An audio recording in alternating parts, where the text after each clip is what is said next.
Hello hello, aujourd'hui on se retrouve en vidéo et j'ai décidé de vous partager quelques activités du moment et notamment les activités liées au jardin mais pas que. Allez c'est parti. Je commence par vous partager mes astuces pour faire mes semis et pour ne pas acheter trop de matériel, ce qui va en arranger beaucoup en ce moment. Et nous, ça fait plusieurs années qu'on fonctionne avec notamment des choses qu'on recycle. C'est le cas de pots de yaourt, tout simplement, de différents types de barquettes et autres. Je commence par mettre en route le gaz. J'en profite pour faire chauffer un petit peu d'eau pour me faire une infusion.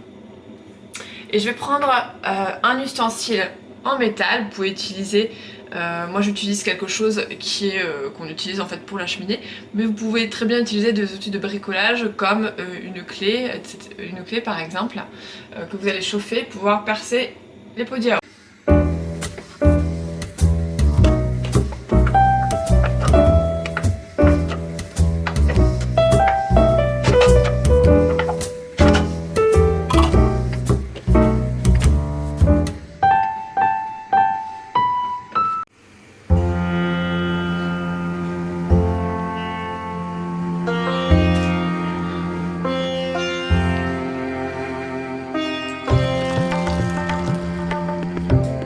Et voilà, 2 en 1. Des pots pour mes semis, rien qu'avec du recyclage, et une petite infusion, un thé ou un café, selon ce qui vous fait envie.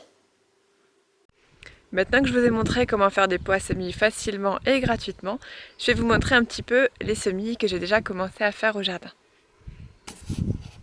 Avec les beaux jours qui reviennent, dès qu'il y a un beau rayon de soleil qui fait relativement doux, je profite pour les mettre un petit peu en extérieur. Je ne sais pas si vous allez bien voir en fait. Hop. En fait j'ai des tomates, des poivrons, des aubergines, quelques laitues mais a priori qui sont plutôt en train de filer, quelques artichauts. À gauche là je fais un essai avec de la patate douce que j'aurais mieux fait de rentrer d'ailleurs. Hop, des batavias qui sont plutôt en train de filer. Là-bas du basilic, encore des artichauts au fond, de la coriandre et des tomates là encore. Ce que vous voyez ici, c'est de l'artichaut, des poivrons. Et en général, ce que je fais, c'est que je mets hop, une petite étiquette avec la date à laquelle j'ai fait mes semis. Vous avez un petit peu de persil juste ici, vous les voyez bien. Vous avez des petits pêchers que nous avons fait pousser à base avec des noyaux en fait, tout simplement de pêche.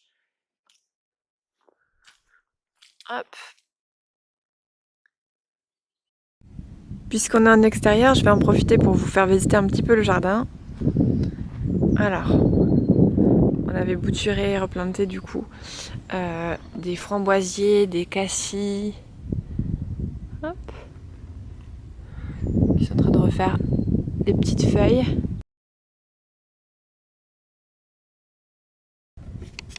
Voilà, par ici. On a fait des boutures de figuier.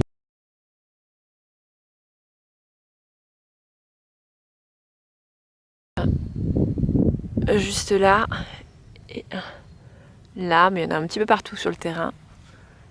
Et je vais vous amener vers le potager. Ah oui, je vous montre rapidement notre muret en pierre qu'on est en train de refaire petit à petit.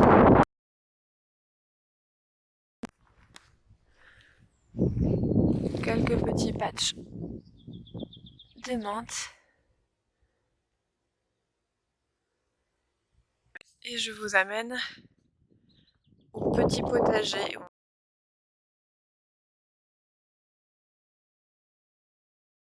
Patch qu'on a paillé. Donc ce sont les anciennes pommes de terre ici, de l'année dernière. Et puis ici et là, quelques pois, fèves.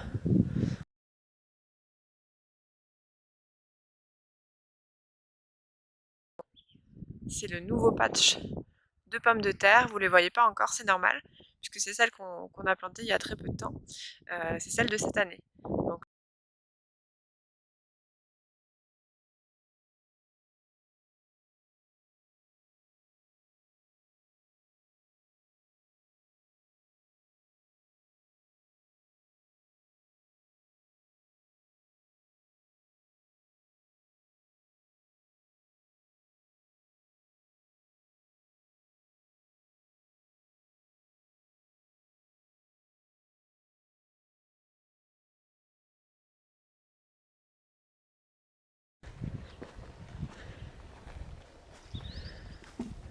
les fraisiers,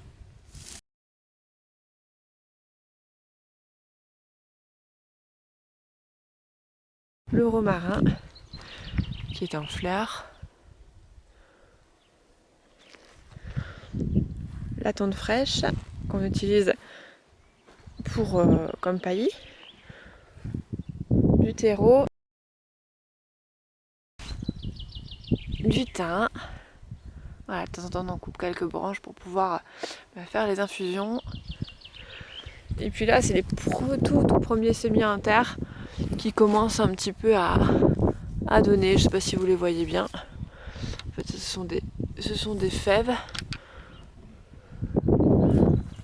J'espère ne pas faire trop d'ombre. Hop. Voilà, et là vous avez quelques pois. Hop. Des petites orchidées sauvages.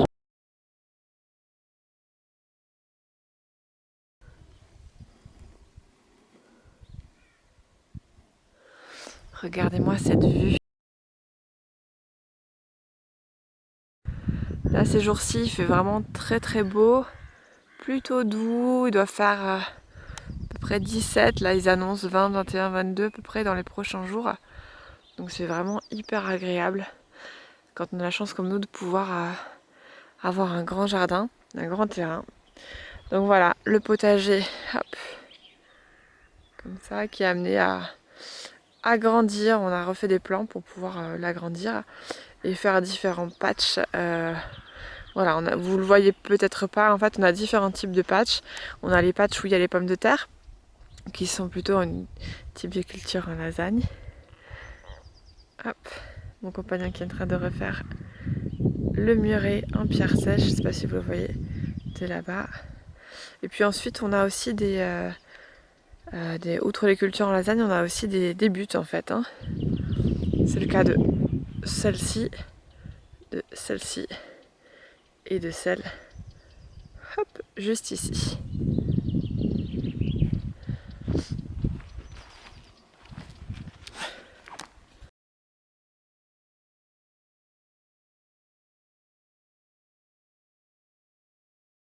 Il y a un petit peu de vent, hein, désolé pour le bruit. Voilà, vous voyez une petite ruche qui a été entièrement fabriquée par mon conjoint. Voilà, 100% fait main, y compris les cadres qu'il y a à l'intérieur, y compris le traitement du bois par rapport en cas d'intempérie. Donc voilà, elle est prête à accueillir des abeilles. Pour l'instant, il n'y en a pas. On espère peut-être attirer une reine des abeilles pour les faire venir ou attraper ou acheter un essaim. On verra, voilà, on verra pour plus tard. Là, on projette probablement d'avoir par ici un poulailler. C'est un des seuls endroits où il peut y avoir un petit peu d'ombre et où l'été, elle pourrait craindre un petit peu moins la chaleur. Donc voilà, ça c'est un des futurs projets, mais ce ne sera pas pour tout de suite. Ah oui, sur le terrain, on a très peu d'arbres fruitiers. On est sur un terrain très rocailleux. C'est le moins qu'on puisse dire, il y a très peu de terre. Donc il faut vraiment l'enrichir année après année. On voit que ça s'améliore, mais c'est que ça fait que 1 an qu'on est ici. Donc voilà, il faut vraiment s'armer de patience. Très peu d'arbres fruitiers, néanmoins on en a quand même un tout petit peu. On a de la vigne, là, juste au niveau de la baie vitrée. Hop. Voilà, qui est sympa et qui donne des raisins violets qui sont très très sucrés et très très bons. Et après, on n'a pas grand chose pour l'instant. On a des pruneliers un petit peu au fond là-bas. Hop, quelques-uns qui sont en fleurs. Et puis on a des noisetiers tout au bout du terrain, mais qui pour l'instant n'ont pas donné grand-chose. On espère que les figuiers vont grandir assez vite pour avoir quelques figues. Cette partie du terrain est destinée à être fermée par une barrière, une clôture. Je ne sais pas encore exactement parce qu'on n'a pas assez de pierres pour pouvoir faire un mur tout du long de la propriété. Par contre, hop, juste ici, il y a le mur d'origine. Je vais vous montrer d'un peu plus près. Et vous allez normalement bien voir la distinction entre le mur d'origine. Hop. Vous avez en fait hop, ça ici qui scelle. Hop. Et la portion qu'on a reconstruite. Vous voyez, il n'y a rien entre chaque pierre. C'est vraiment la technique du montage de mur en pierre sèche. Donc voilà, donc on l'a reconstruit. Je vais vous montrer du point de vue côté. Vous avez cette partie là, hop, d'origine, et tout le reste qu'on reconstruit petit à petit avec les pierres qu'il y avait sur le terrain et puis des pierres qu'on a pu récupérer à droite à gauche à quelques kilomètres de là.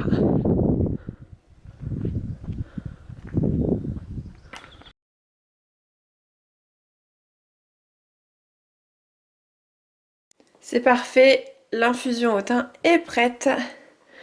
J'en profite pour vous montrer un des tests en cours. Je vous ai montré la patate douce en extérieur et je fais aussi un essai dans l'eau. Je vous présente Mira.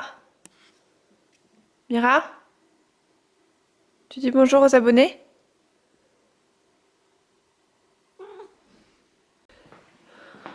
Autre projet en cours. Je vous en parlerai un petit peu plus tard. Il s'agit du macérat de Belly, c'est du macérat de pâquerettes en fait. Donc là ils sont en cours de séchage. La cueillette numéro 1 et la cueillette numéro 2 qui est un petit peu encore moins sèche pour l'instant. Hop. Et je vous mettrai la recette sur le blog. Hop, et juste ici, également en train de sécher une cueillette de thym du jardin et un petit peu de menthe pour les futures tisanes. Et voilà, une petite pause et après je vous montre comment je fais mes semis en pratique. Ça, c'est notre carton de graines. Hop. Hop, là, vous avez notre stock principal de graines. Hop, qui est rangé par ordre alphabétique dans des plis. Alors tout ça, ce sont des graines qu'on a récupérées de nos anciennes semences, tout simplement, des semences qu'on a faites, ou qu'on a eues en don ou en troc, notamment sur différents groupes de réseaux sociaux depuis plusieurs années. Et puis il y a dans tout notre stock de graines, puisqu'il y a encore des bocaux à droite à gauche, il y a quelques graines, très très peu, qu'on a acheté. C'est le cas de celui qui est au fond là, les oignons Sturon. C'est le cas de, hop, il me semble, hop, 2-3 variétés qui sont ici, hop, du haricot coco, hop, il y a une espèce de navet jaune aussi et de haricots nains. Tout le reste sont des semences qu'on a récupérées de nos anciennes plantations, comme là des tournesols. Là, hop, ce sont des graines qu'on a récupérées de nos voyages à droite à gauche. Voilà, de courges. Voilà, on a Allez, c'est parti. Alors, une petite explication préalable. On n'a pas d'embouteille à la maison.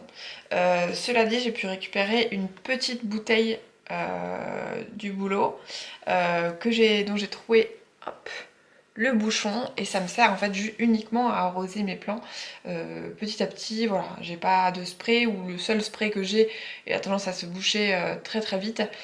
Donc voilà, c'est la solution que j'ai trouvée. En attendant, je recycle cette bouteille. Alors pour démarrer, j'ai récupéré du terreau du jardin que j'ai mis dans un seau. Hop, et je vais aller mettre ce terreau dans mes petits pots de yaourt. Hop. Une fois que j'ai bien rempli le pot, hop, je le mets de côté. Je vais bien l'humidifier et ensuite je vais pouvoir y mettre mes petites graines. Allez, c'est parti.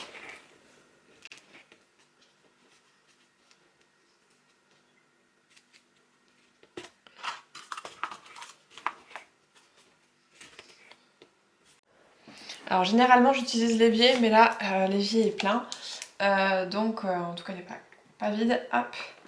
Donc je vais utiliser la méthode dont je vous parlais.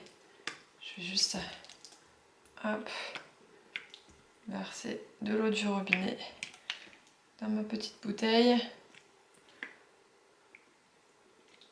pour que la terre se tasse bien et qu'elle soit bien humide pour pouvoir faire germer nos graines dans les meilleures conditions possibles. Voilà, et j'utilise un bac puisque évidemment comme les pots sont troués, l'excès d'eau va pouvoir s'écouler naturellement. Alors ça y est, j'ai disposé les graines dans les pots.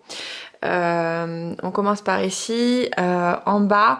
Alors j'en ai mis pas mal, donc c'est évident que si tout pousse au niveau du maïs doux, je vais devoir les repiquer séparément pour qu'ils puissent avoir la place pour pousser. De toute façon, comme c'est en barquette, voilà, j'avais de toute façon l'intention de les repiquer avant de pouvoir les semer, les remettre en pleine terre. Là, on a des graines de concombre. Et alors là, c'est trop bizarre. Alors dites-moi si vous avez déjà planté du louffa, mais j'ai comme l'impression qu'elles sont bleues et bleues assez flashy quoi. Donc c'est mon conjoint qui les a récupérées lors de son dernier voyage. Un ami à lui a donné. Donc je sais pas, est-ce qu'il s'amuse à les peindre ou enfin je sais pas, mais c'est très très très bizarre. Je doute qu'elles soient d'un bleu un bleu électrique comme ça de façon tout à fait naturelle. Mais bon, on va voir, c'est juste un test de toute façon. Donc voilà, j'avais jamais ouvert le paquet, ça fait au moins 2 ans qu'on les a en stock. Donc là, je pense que c'est le moment de le tenter. Et après, voilà, on a 4 pots qui sont assez blindés de graines de tomates Saint-Pierre. Alors, le taux de germination des tomates est plutôt bon, voire même très bon, surtout ce sont des graines qu'on a récupérées de nos anciennes semences. Alors le terrain n'était pas du tout le même, il était beaucoup plus riche, beaucoup plus facile pour le potager. Néanmoins, il est probable qu'il y ait un énorme taux de réussite, donc voilà, je risque clairement de les repiquer, mais c'est pas très grave, j'ai pas assez de pot, je fais plus de semis que ce qu'on mange de yaourt, donc donc c'est pas grave, on teste comme ça et puis je repiquerai un peu plus tard. Donc là tout simplement ce que je vais faire c'est remettre un petit peu de terre. Alors j'ai pas de tamis, mais si vous en avez un c'est idéal, parce qu'en fait tout simplement je vais les recouvrir d'un petit peu de terre. Donc plus les graines sont grosses, plus vous pouvez les enfoncer et plus vous pouvez les recouvrir. Les enfoncez pas non plus de 20 cm, mais juste voilà. Hop. Juste qu'elles soient bien recouvertes. Voilà. Et plus les graines sont fines et plus les graines sont petites, pardon, plus il vous faut les recouvrir d'une couche relativement fine. Voilà, donc si vous avez un tamis, c'est encore mieux. Moi je fais avec les moyens du bord et en fait ça marche aussi très très bien. C'est juste un petit peu plus long. Voilà pour les semis. Je vais pouvoir les mettre dans les pots à semis, donc dans les palettes, quand celles-ci seront rentrées. Puis je vais les mettre en fait au bord d'une fenêtre ou en extérieur, voilà, en journée quand il y a le soleil, ce qui est le cas ces derniers temps. Et maintenant que la séance potager est terminée, ben, je me mets à faire un petit peu de ménage. Alors je vais lancer tout simplement une lessive pour profiter du beau temps, pour qu'elle puisse sécher en extérieur et qu'elle sèche beaucoup plus vite. Et pour ça, pour ceux qui me connaissent ou qui me suivent sur le blog, vous le savez, je réalise ma propre lessive. En moyenne, elle dure à peu près 4 mois. On a 3 litres, on fait par 3 litres, mais elle se stocke longtemps, donc vous pouvez faire davantage si besoin. En même temps, elle est vraiment rapide à effectuer, il y a très très peu d'ingrédients. Donc voilà, pour nous ça nous convient. Et puis voilà, on est deux, donc à raison je dirais à peu près de 1 à 2 lessives par semaine. Mais ça nous suffit amplement. Voilà le bidon de lessive, donc on indique à chaque fois la date dessus, donc celui-ci date du 8 mars 2020, donc voilà, il a un mois à peine, donc on en a encore pour un petit moment. Hop. Pour ceux qui souhaitent avoir la recette, je vous mettrai soit dans la barre d'infos la recette avec le lien du blog ou de la dernière vidéo sur le sujet, ou d'une des vidéos sur le sujet. Enfin voilà, je vous mettrai de quoi la retrouver. Avant chaque utilisation, je la secoue bien. Voilà, parce qu'il se peut qu'elle soit un petit peu, qu'elle se solidifie un petit peu. Mais voilà, je secoue un petit peu. Hop, pour qu'elle redevienne relativement liquide. Hop. Je remplis un réservoir. Et j'ai plus qu'à... Hop. À le mettre. Hop. À l'intérieur. Et c'est parti pour une lessive à 30.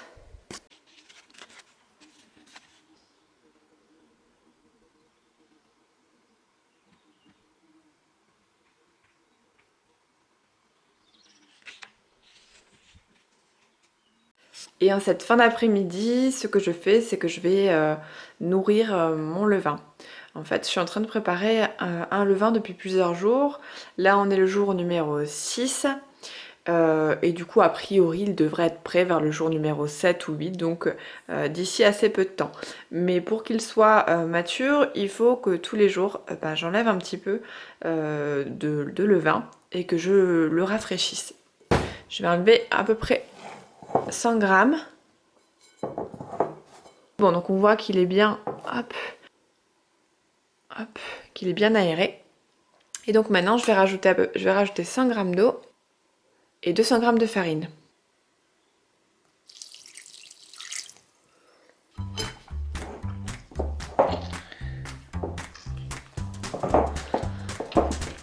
Si ça vous intéresse, je vous partagerai la recette sur le blog quand il sera mature et que je l'aurai testé avec du pain maison.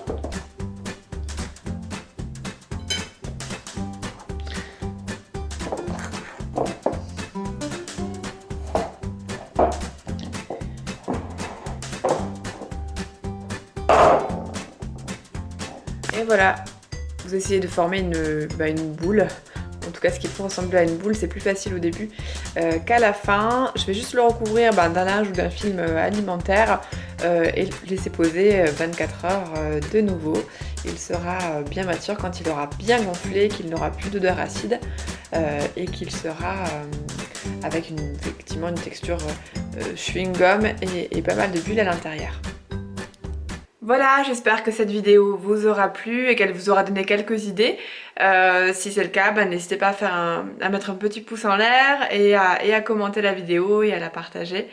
Je vous dis à très bientôt et n'hésitez pas à m'indiquer dans les commentaires bah, comment vous occupez vos journées en ce moment. À très bientôt. Ciao!